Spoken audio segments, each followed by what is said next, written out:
SS8H6. Analyze the impact of Reconstruction on Georgia. Element D. Examine the reasons for and effects of the removal of African Americans or Black legislators from the Georgia General Assembly during Reconstruction.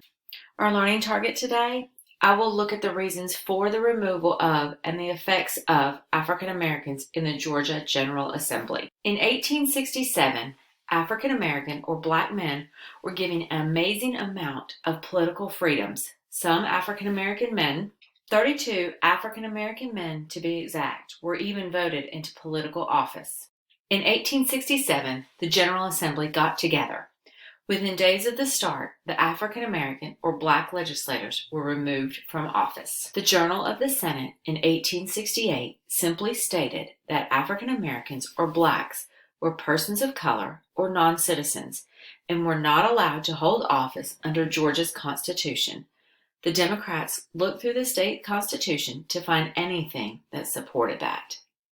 Some of the examples that stated African Americans or Blacks were not allowed to hold office included illiterate, which means they can't read or write, non-resident of the county he was elected in, and unethical practices while serving as postmaster of Macon. One legislator was Henry McNeal Turner, an educated minister and the first Black chaplain in the U.S. Army. He was elected to the House of Representatives, but was not allowed to hold office. Republican friends of the African American or Black legislators were not strong enough to prevent the removal. The effects of this removal were tremendous.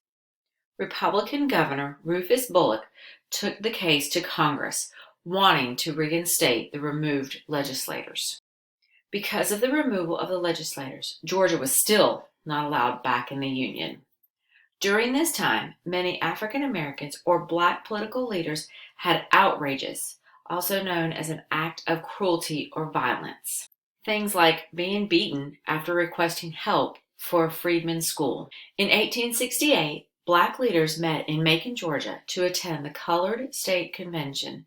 The purpose of this meeting was to inform the freedmen of the political standing and to offer guidance for the upcoming fall election. Another meeting was scheduled for the town of Camilla. Many locals were determined not to have this meeting. They ambushed them as they came into town, killing and wounding marchers.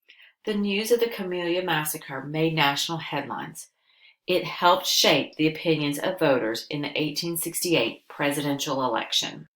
In some other Georgia cities, Black votes were either destroyed or changed to a Democratic vote. Due to the violence and fraud, Georgia was once again under military rule. While under military rule, General Alfred H. Terry returned to Georgia. Terry ordered the removal of the General Assembly's ex-Confederates and replaced them with Republican runner-up. This was known as Terry's Purge.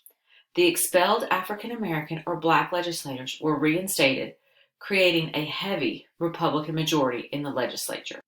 In 1870, Georgia approved the 15th Amendment and was reinstated into the Union.